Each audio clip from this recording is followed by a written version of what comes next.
Hello guys, pananghalian na ba ang lahat? Kami magsasaing pa lang guys. So. Time check, 12, 40 na. 12:40 na guys. So. Hindi pa kami nakapanghalian, tanghali na kasi kami nagising kaya ngayon pa lang kami magluluto. Paano kasi si Dada nagbisi-bisihan sa kanyang mga ginagawa.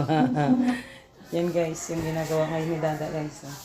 Nag-imbento siya ng ng pagkabit ng kuryente. Abo, Anong invento?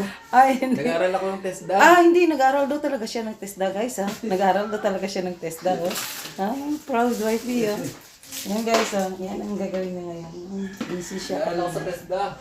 Yan, tapos gagawin niya, yan, guys, yan. Yan, guys. Yan. Palitan niya yung mga, yun. Outlet.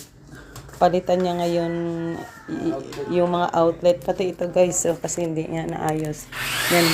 Gagawin niya rin yan guys. Yan. So, tingnan na lang natin kung matapos niya yung ginagawa niya, kung makapasa ba sa TESDA.